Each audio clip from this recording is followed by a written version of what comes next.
पत्नी जब आती घी डाल जाती, जब आती घी डाल जाती, दीपक बंद ही नहीं हुआ, उनका कंठ प्यास से परेशान होने लगा, अंत में उनकी मृत्यु हो गई। परिणाम के अंदर कहीं ना कहीं आर्द्रता आई, आर्द्रता आई, तभी जाकर के तिरंज गति में गए, मेढक बने। लेकिन वो सामय कर रहे थे, सामय कर रहे थे। जितने समय के परिणामों में उनके में ये निम्नता आई, जितने परिणाम में आकुलता व्याकुलता जितने समय हुई, उतने समय की आयु का मेढक बन गया वो। समझ में आई ना। अब मेढक की आयु का भोग करके अब वो शुभ गति को प्राप्त करेगा, लेकिन मरते समय जो परिणाम होंगे उस परिणामों का ही बंध होगा। ये है मरण के समय, इसलिए अब कब मरण होगा पता नहीं है, जरूरी नहीं। आयु बंध तो पहले हुआ हो नहीं हुआ उससे कोई फर्क नहीं पड़ना इसमें भी।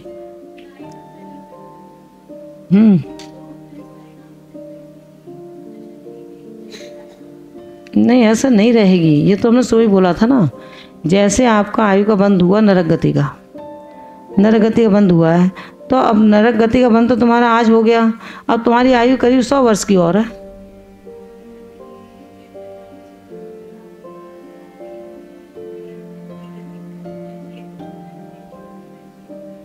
ये कहने में आता है, लेकिन हम इसे सर्वदेश से नहीं कह सकते ये बात, क्योंकि मत ज्ञान शुद्ध ज्ञान के बल पर निर्णयात्मक कोई आंसर नहीं दिया जा सकता।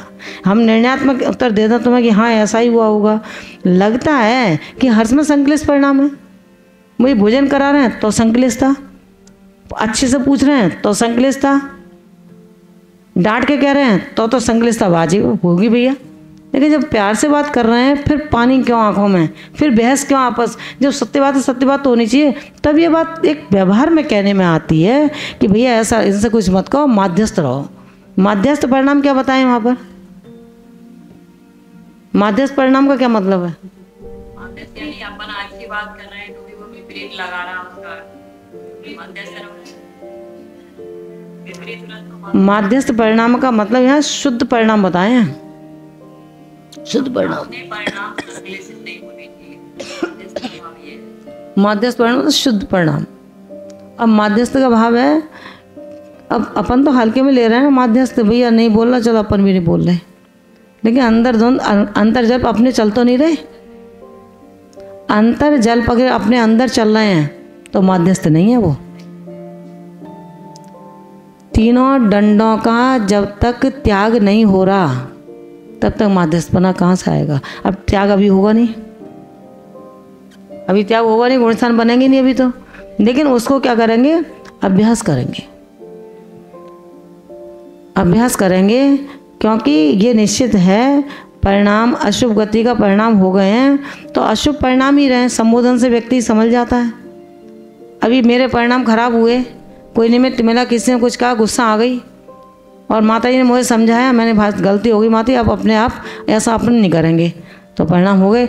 इतने में मान के चलो अब कष्ट पड़ गया आयु का, अब ये विषय अपने गम में तो है ही नहीं, अब कष्ट पड़ गया आयु का, हो गया, इस गति बंद हो गया हमारा आयु के साथ में, तो अब क्या होगा? अब परिणाम वही बने रहेंगे क्या? इसमें बात ये हो सकती है कि यदि तुम्हारे नरक गति के परिणाम बने हैं, तिरंज गति के परिणाम बने हैं, अत्यंत संक्लिष्टता के परिणाम बने हैं, तो भी शायद वो परिणाम जिंदगी भर नहीं रहेंगे, संबोधन मिलेगा उसे। अभव्य जीव जो है, अभव्य जीव भी कभी मोक्ष नहीं होगा, सम्यक तो व्यक्त नहीं करेगा, रत्नत्रय व्यक्त नहीं होगा, लेकिन फिर भी कसाय की अत्यंत मंदता से, परिणामों की विशुद्धि से नवगृह व्यक्त जा रहा है। तो संबोधन जो है, स्वाध्याय जो है, साधना जो है, अपने आप को शोधन करने का कार्य करती है। इससे व्यक्ति स्वयं में शोधित होता है, और जो शोधन करता है वो बोध को प्राप्त होता है। अब बात रही बोध की, बोध कितना समीचीन बोध होगा? क्या समीचीन बोध उसको ही होगा जो समीचीन होगा, जो सम्यक दृष्टि होगा। जो सम्यक दृष्टि नहीं है उसका बोध भी समीचीन नहीं होगा, क्योंकि ज्ञान, समीचीन ज्ञान, सम्यक ज्ञान तभी बनेगा जब दर्शन सम्यक दर्शन है। समझ में आ रही है ना? राजा श्रेणिक ने सप्तम नरक की आयु का बंद किया था। परिणाम बहुत खोटे होने चाहिए, कितनी आर्द्रता थी, कितना आर्त ध्यान था उनका, कितना रौद्र ध्यान था उनका कि इसके गुरु से बदला नहीं ले लूँगा तब तक मेरे दिल की आग ठंडी नहीं होगी। कितने क्रूर परिणाम थे। लेकिन सर्प भी डाल दिया, आके कह भी दिया, उसके बाद उसके साथ गया भी जंगल में द्वारा। जब उन्होंने आशीर्वाद दिया तो अपने आप में पश्चाताप खूब किया, है ना। उससे क्या हुआ, नरक गति के उत्कर्ष अपकर्षण हो गया आयु का, क्योंकि गतिबंध हुआ था। गतिबंध आयु के साथ होगा तो उसका कुछ नहीं होगा, जाना पड़ेगा फिर तो। अब उसमें इतना ही हो सकता, समूल नाश नहीं होगी वो आयु, अपकर्षण होगा। तो अपकर्षण क्या हुआ, 8वें 7वें नरक से प्रथम नरक के और 13वें पटल में आकर के जन्म लिया उसने। 13वें लिया, 8वें में लिया है। 84,000 वर्ष की आयु हुई है उसकी यहाँ पे। पटल की अकॉर्डिंग तो है ही आयु है। अब 84,000 वर्ष की आयु में कितना अपकर्षण कर लिया, कहाँ तो 33 सागर का 84,000 वर्ष। अब लेकिन गतिबंध हो गया था, समूल नाश करने की शक्ति छाया समय दर्शन में भी नहीं है, तीर्थंकर प्रकृति में भी नहीं है। समझ में आया ना।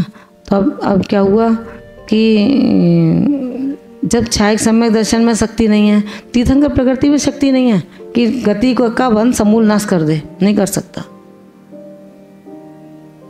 इसलिए कहते हैं कि परिणामों को सुखद रखिए, राग द्वेष से दूर रखो। तू मैं हो भी जाए तुरंत निपटाओ, बात को ख़त्म करो, क्योंकि जितना खींचोगे उतना खींचेगा ये तो।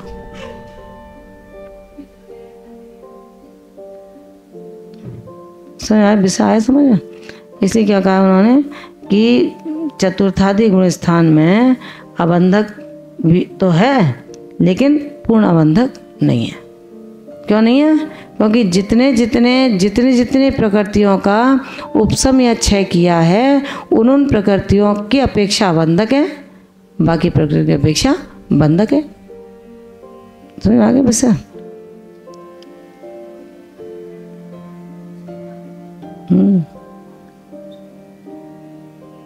उसमें तो हो गया था कि 20,000 वर्ष तक यानी कि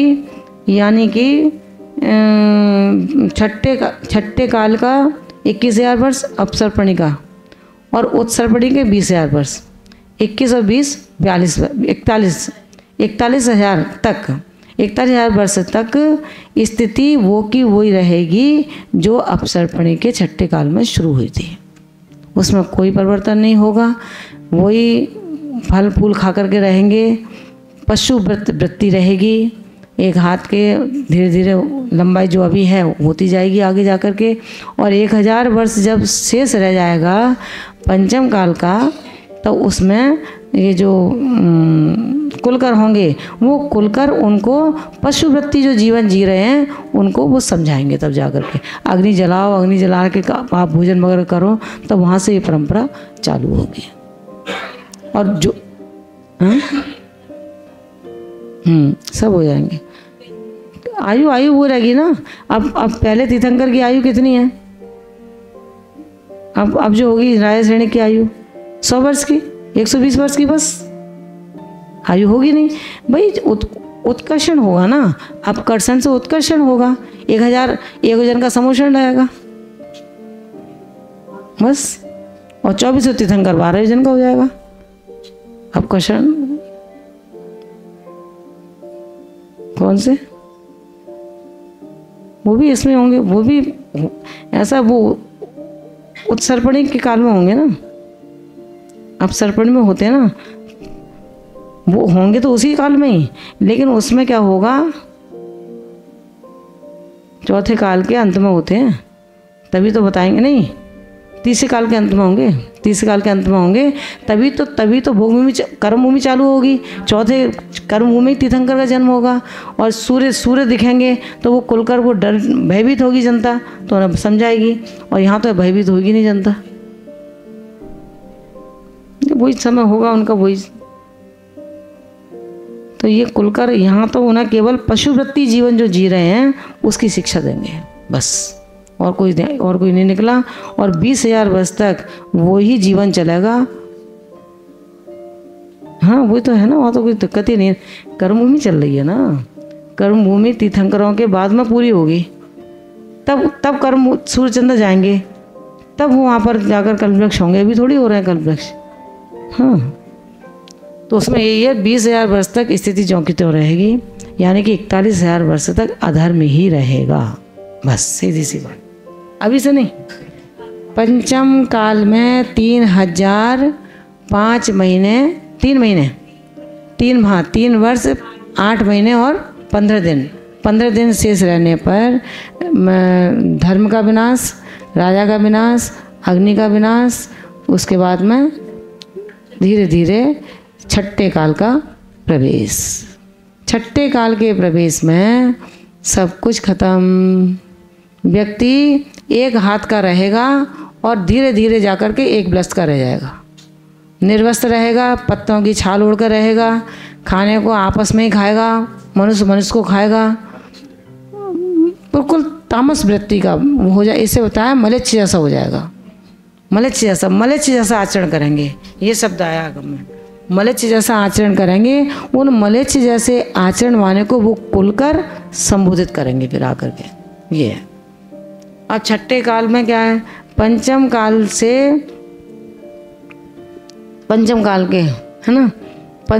से ही ये धीरे धीरे स्थिति डाउन होगी और छठे काल में स्थिति बिगड़ जाएगी। अब छठे काल में आएगा कौन?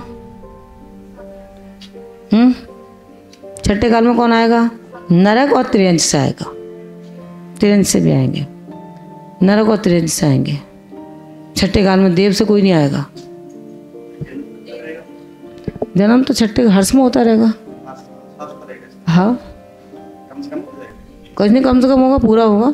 इतने पाप जो करेंगे वो छठे काल में जाएंगे सब। भाई जो स्वर्ग चले गए वो बच जाएंगे, और जो नरक और त्रियंश चले गए वो नहीं बचेंगे। आएंगे छठे काल में आएंगे।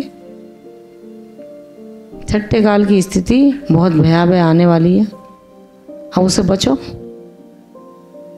अब व्यवस्था क्या करनी है? कुछ व्यवस्था नहीं करनी। 85,000 वर्ष की आयु की व्यवस्था करनी है, और कोई बड़ी चीज़ नहीं है। ध्यान से कुछ मत करो। तुम साधु नहीं बन सकते, मत बनो। साधु तो बनो, लेकिन सज्जन तो बनो। दुष्टन देहु निकार, साधुन को धर लीजिए। दुष्ट प्रवृत्तियों को निकाल दो, संत प्रवृत्ति को रख लो। तो इससे क्या होगा? तुम ना नरक जाओगे, ना त्रियंश जाओगे, देव बन जाओगे। अब देव में अगर तुमने 1 सागर की आयु मिल गई तुम्हें, बहुत है। गंगा जी नहा गए, करना क्या तुम्हें? पंचम काल निकल जाएगा, छठा निकल जाएगा, फिर पंचम निकल जाएगा, फिर छठा निकल जाएगा, फिर पंचम निकल जाएगा, फिर चौथे में आओगे। बढ़िया है, तीर्थंकर मिलेंगे, हो गया सम्यक दर्शन, हो गई उनके समोषण और चर्चा, जग गए भाव, ले ली दीक्षा। हो सकता है वहीं से मोक्ष ले, बात खत्म। तुम्हें करना क्या? इतना पुरुषार्थ अपने को करना ही पड़ेगा। नहीं करोगे तो छठा काल अब दूर नहीं है। बहुत भयावह स्थिति होगी। पंचम काल में अभी बहुत अच्छी स्थिति है। धर्म है, जिनवाणी है, गुरु है, सत्संगति मिल रही है। अभी हमें संबोधन बार बार मिल रहा है। फोकट के गुरु मिले हैं तो संबोधन भी दे रहे हैं, रोज़ प्रवचन कर रहे हैं। तो अपने क्या लग रहा है, अरे प्रवचन तो रोज़ मिल रहे हैं, आराम से पारस चैनल पर टीवी पर देखो, मज़े में रहो, कोई मतलब ही नहीं उन प्रवचनों का। ये प्रवचन ही बचाएंगे तुम्हें। प्रवचन के माध्यम से हजारों शब्द लबों से निकल जाते हैं। न जाने कौन सा शब्द अपने जीवन का आमूल चूल परिवर्तन करके रख दे।